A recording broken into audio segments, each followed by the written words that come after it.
It's great to see others who are also gluttons for punishment and pain in the e-commerce space, and specifically with Walmart.com. I really like this picture.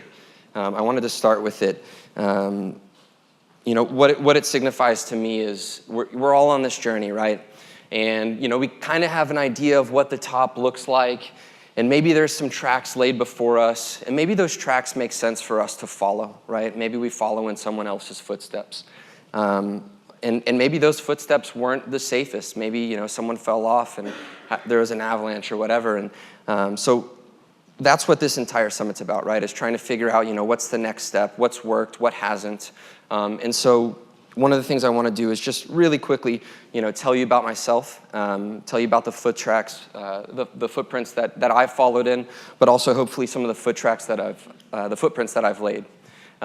Really quickly, thanks again, Ryan, for introducing me. Matt McCormick, work for Intradeco Apparel.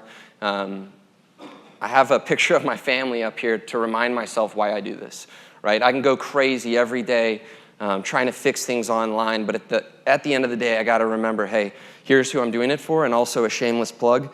My boss is here, so if you guys don't clap, no one in this picture eats tonight. Yeah, thank you. Yes, great. Yeah, perfect. I just got a bonus. Thanks. Yeah.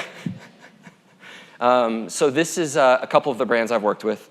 My perspective is, it is unique, and I think it's important to lay that perspective out. Most of the companies that I've worked for have been, mid-tier. I've not worked for the P&Gs, I've not worked for the L'Oreals or the Kimberly-Clarks, but I've worked for some reputable companies. I've worked with some reputable brands, and I've worked with some fantastic team members. Most of my experience is in general merchandise, with fairly SKU-intensive categories. So in automotive, in hardware, in toys, and now in apparel, which is an absolute beast. This is important because the concepts, the challenges, the difficulties, they're very similar, right? The things that you're going to hear here, you can apply to your businesses regardless of category. And if you're not picking up a nugget of information from everyone's presentation, then you're missing something. You're not listening closely, you're not taking good enough notes, something's off.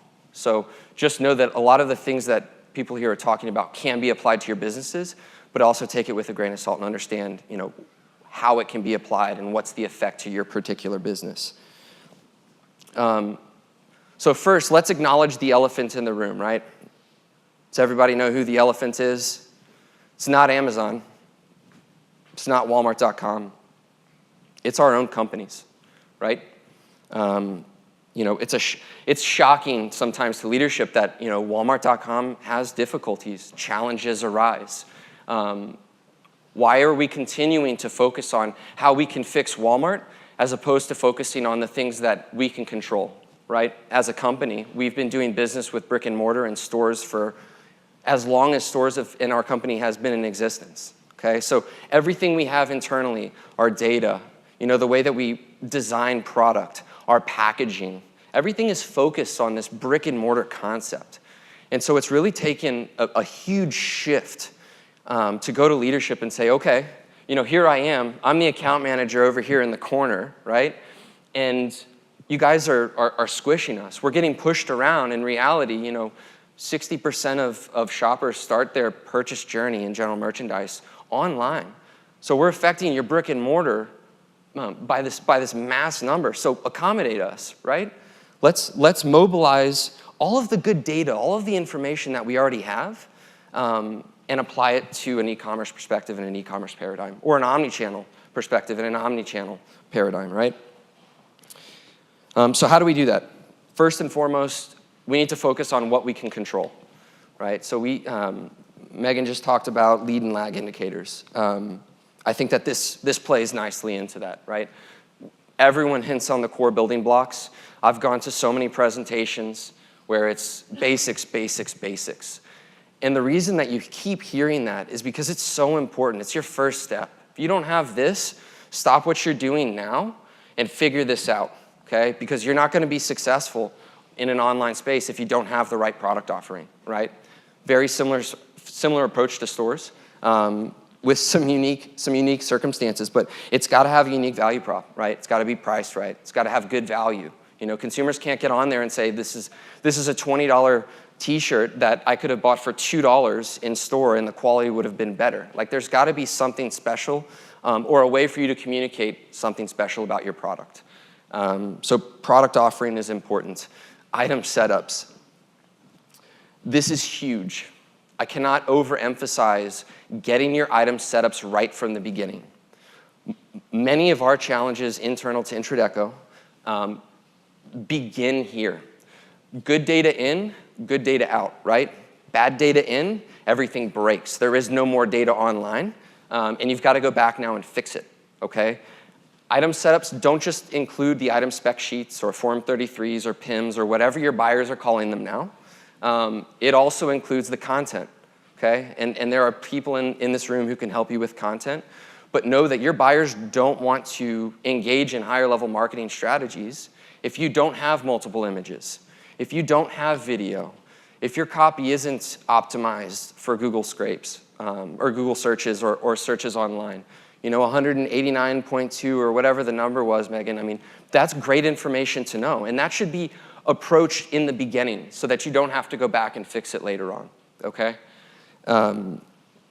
Fill out all of your attributions. Like, this is simple stuff. You know, in apparel, they want to know, what's the sleeve length? Is it 3/4 length? Is it a short sleeve? Is it a long sleeve? What's the machine, or what's the care and wash instructions? All of these things are really, really important, and it's important to build from the ground up with that. So go to your marketing teams with your attribution sheets. Go to your marketing teams or your data management teams with your item setups and say, hey, here's the format that I have to turn it back into Walmart or to whoever the retailer is. Give it to me in this format. Understand what my end output is so that I can help you get me the best and most efficient input to go in, okay? I was talking to a buyer on Sunday, and he couldn't harp enough on get your lower funnel down first. Get your conversion first, and then address the upper funnel, right? If you're driving traffic to your item page and there's questions that are still left unanswered, or someone doesn't know the relative size scale of your product, they're gonna leave your product and they're gonna go find a complementary or a competitor's product, either on-site or somewhere else, and neither of those are good for your business, right? So all of those things are important. And just a final touch point in apparel, this came up here very recently for us. Have all of your testing and regulatory issues ironed out on the beginning. If you're adding chemicals to anything, if you need approval on anything, get that done as soon as possible so there's no delay in submitting item setups, because you will not get POs until your items are completely set up in the system. Images are loaded, content, copy, everything. So those things are very, very important. Your marketing plan, your go-to-market strategy should be incorporated on the beginning. If your item is online and you're talking, how can we market this? You've already missed the boat, right? It's important to launch your item when you're launching a store's item and to have a plan behind that. There's many ways to go about doing that. They're not always expensive. I've worked for some very small companies. I mean, we had to get creative. And maybe it didn't mean that we spent a bunch of money, but maybe it meant that we spent the money where it mattered, right? Making sure we have alternate views, making sure we have good copy and content. So it can be something as simple as that, or it can be something as complex as spending $1 million with Triad, and going out and buying $2 million worth of TV ad space. Like, you can make it as complex or as simple as you want, depending on your company and your resources. But have a strategy, have a point of view on how you're going to sell that. And then finally, on the front end, ways you can prevent issues from arising later on is manage the message, right? That's internally, that's externally, that's to the end user, to the consumer, but also to your leadership teams. Let them know, hey, this is a difficult channel to operate in. Things are going to break. It happens. It doesn't mean I'm not doing my job, but I promise you what I'm going to do is I'm going to get a fix for that as soon as possible. And we're going to move on, right? And don't beat yourself up over that. I see a lot of folks here in the area who get bogged down on management coming down on them all the time. Help level set those expectations up front. So we focused on what you can't control to prevent issues from arising. But I find that the best business policy or the best model to to approach the things you can't control is to be agile. And this is, I love this picture. This is me on Monday mornings when Walmart calls me and says, hey, we're going to change everything today. And I'm not sure, do I want to bite them while I'm dodging and weaving? What's going on here? Things will break on site. It's a reality of Walmart.com. It's a reality of every e-commerce platform. I haven't seen one who's done it right every single time. It's a matter of understanding that and being fluid behind that.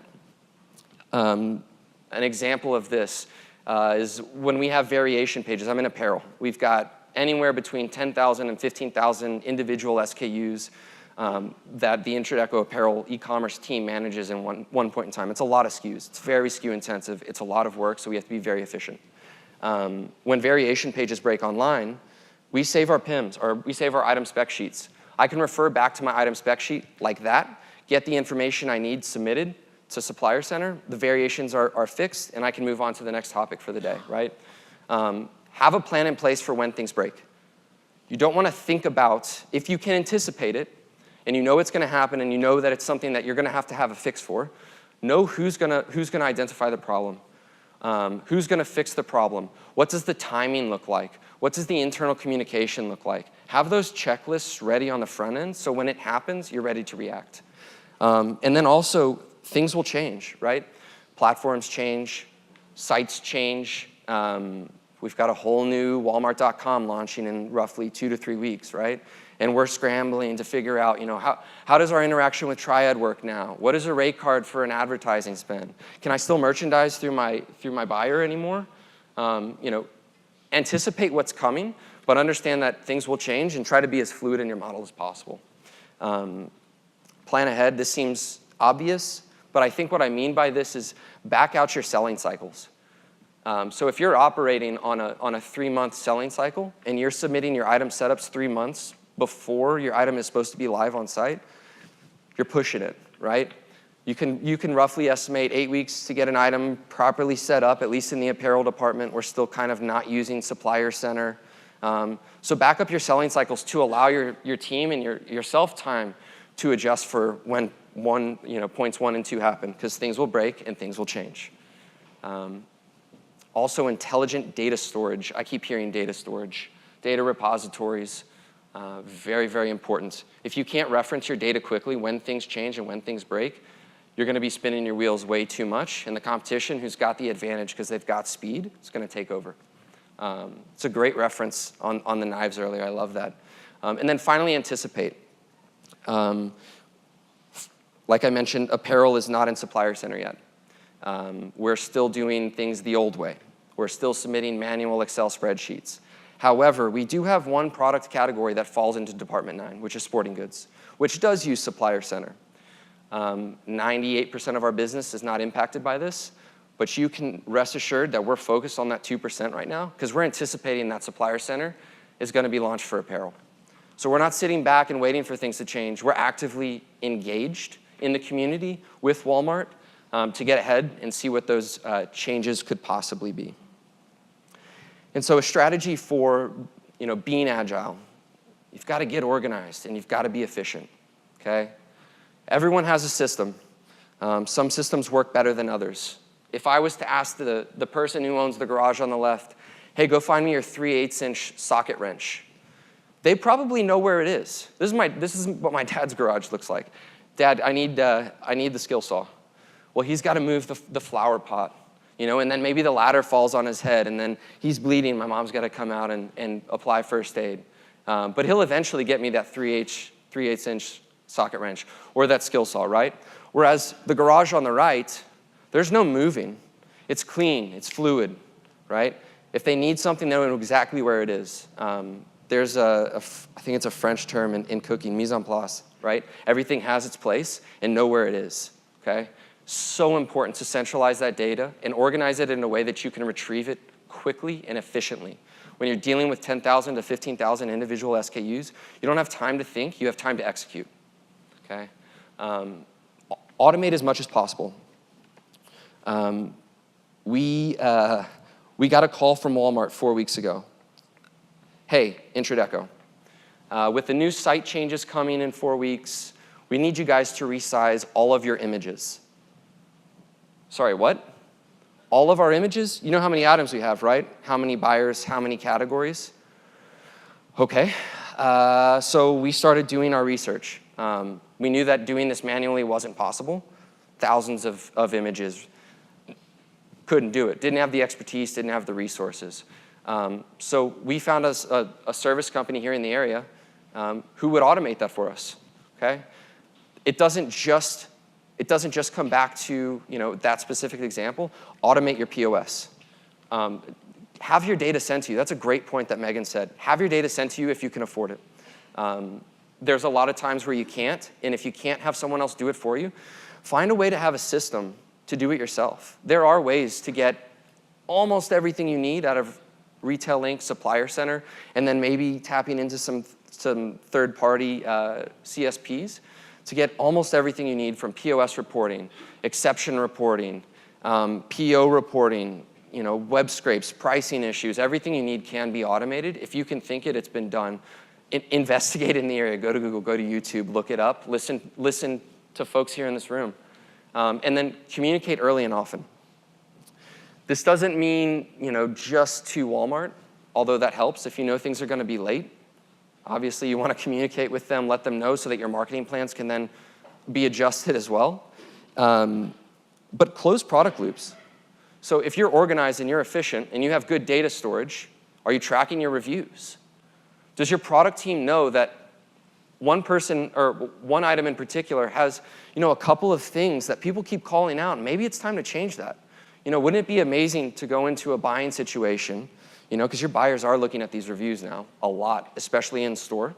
Wouldn't it be amazing to sit down with a buyer and the buyer say, you know what, Matt, I'm just not real happy with this item.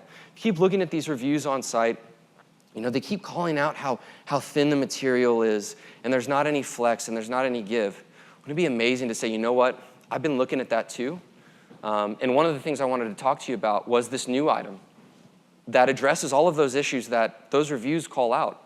So thank you for pointing that out. We've got good data, we've got good organization, and so we've got the fix for you ready to go today. And that's the direction I encourage you to go from a data organization standpoint. And also, give all the data that you need and all the information you need to communicate to someone up front. When you're dealing with the amount of SKUs that we have, you can touch things one time, 2 times at the most, and then it's time to move on, especially in highly seasonal businesses. If you've missed, in apparel, we have 4 full seasons. If you've missed a 3-month window, it's time to focus on something else because you've got other seasons coming up, right? So we hedge our bets in that manner as well. And then finally, I mentioned I talked to a buyer on Sunday, a close friend of mine now. But once you've got your fix, understand who you need to communicate that to.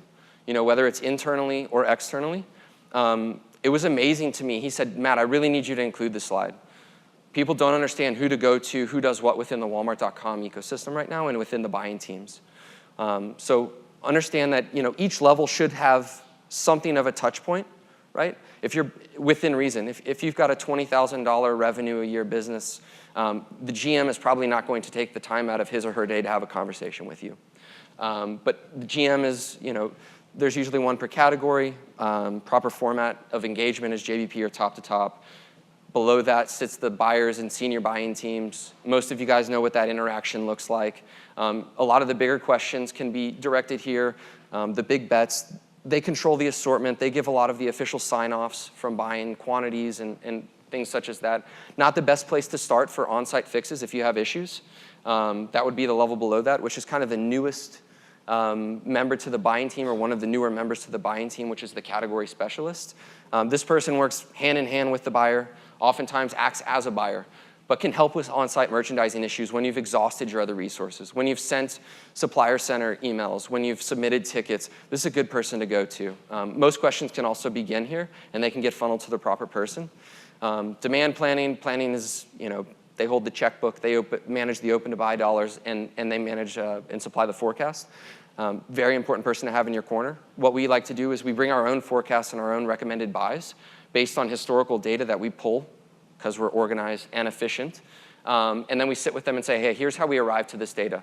Can we talk through what this forecast look like? Because we oftentimes find that Walmart's forecasts are hardly accurate, right? And then finally, our supply chain specialists and PO specialists. These are probably the people that we talk to most often, especially in replenishment goods.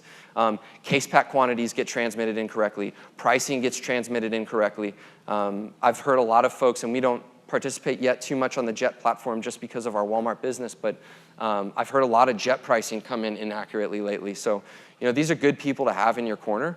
And then also, Bentonville's a small community. I play soccer with Megan's husband, and I play on the same team as Clint. And Todd, who's speaking after me, is a referee for our games. Like, this is a small community network. Network, because we're all in this together. We're all uncovering new things every day. And it's important to share those pieces of information in the community so that we can better ourselves, but also better Walmart. So finally, key takeaways. Know what you control to prevent mistakes. Be agile to react quickly when mistakes and changes occur. Organize for efficiency to accelerate the fix. Contact the correct person the first time with all of the information needed to avoid wasting their time and yours. And then don't forget to have fun. This is the Wild West. The one thing I really like about the e-commerce space is I can make an impact. I can make a difference, right? And so I keep that in mind at the end of the day. And then I'll leave you with this picture. I like the outdoors, by the way, if you couldn't tell. You get to the top of one peak and you're like, yes, but then you see the next peak in the background. And that's what the e-commerce space is. Never stop anticipating. Never be complacent. Always keep asking questions. Be inquisitive. Keep learning, keep growing, because there's always a higher peak to summit.